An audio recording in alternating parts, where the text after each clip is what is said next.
Hello guys, അങ്ങനെ എങ്ങനെയൊക്കെയോ ഞാൻ എന്റെ വീട് എത്തിയിട്ടുണ്ട്. എനിക്ക് വണ്ടി മുട്ടം പണിയാണ് ഇന്ന് തന്നത്. വണ്ടി അതിന്റെ ഹോസ്പിറ്റലിലാണുള്ളത്. ഞാൻ അതിനെ അഡ്മിറ്റ് ചെയ്തിട്ടാണ് വന്നത്. പാവം കുറേ നാളായി അതിന് കുഞ്ഞു കുഞ്ഞു കുഞ്ഞു അസുഖങ്ങൾ എന്നോട് ഇങ്ങനെ പറയാൻ വേണ്ടി തുടങ്ങിയിട്ട് ഞാൻ അതൊന്നും വകവെച്ചില്ല. ഓരോ സൈൻ ഇങ്ങനെ ദിവസം എനിക്ക് കാണിച്ചു തന്നോണ്ടേയിരിക്കും. ഡെയിലി അതിനെ കൊണ്ട് പണി എടുപ്പിച്ച് ലാസ്റ്റ് അയ്യോ അതിനെ അഡ്മിറ്റ് ചെയ്യേണ്ടി വന്നു. അപ്പം ഇപ്പൊ അതിന്റെ ഹോസ്പിറ്റലിലാണ് ഉള്ളത്. ഡോക്ടർ പറഞ്ഞേക്കുന്നത് നാളെ ഡിസ്ചാർജ് ആവുന്നാണ്. ഹോപ്പ്ഫുള്ളി നാളെ ഡിസ്ചാർജ് ആയാൽ മതിയായിരുന്നു. ഞാനിപ്പോ ലീവൊക്കെ എടുത്തിട്ടാണുള്ളത്. കാരണം എനിക്ക് വണ്ടി ഇല്ലാതെ എന്റെ ഡ്യൂട്ടിക്ക് എനിക്ക് പോകാൻ പറ്റത്തില്ല. നാളെ ഇനിയിപ്പോ എത്ര ബില്ലാകുന്നൊന്നും അറിയില്ല. എന്തൊക്കെയോ പണിയുണ്ട് എന്നാണ് പറഞ്ഞത്.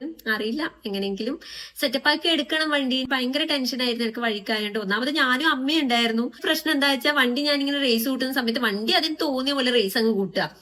ഞാൻ കൂട്ടുന്നതല്ല, വണ്ടിക്ക് ഇഷ്ടം പോലെ കൂട്ടുന്നു. അപ്പൊ ഞാൻ എങ്ങനെയൊക്കെയോ രണ്ട് കൈനെ കൊണ്ട് ബ്രേക്ക് ഒക്കെ പിടിച്ച് നിർത്തിച്ച് അമ്മേനെ കൊണ്ടുവന്ന് ഞാൻ വണ്ടീന്റെ കീ പിന്നെ ഓഫ് നടന്ന് എവിടെയാണ് ഷോപ്പ് ഉള്ളത്. വേറൊരു ഫ്രണ്ട് വഴിയാണ് ഞാൻ ഈ ഷോപ്പ് കണ്ടുപിടിച്ചത്. അപ്പത്തേക്ക് എന്റെ വണ്ടി ആ ഷോപ്പിന്റെ മുന്നിൽ.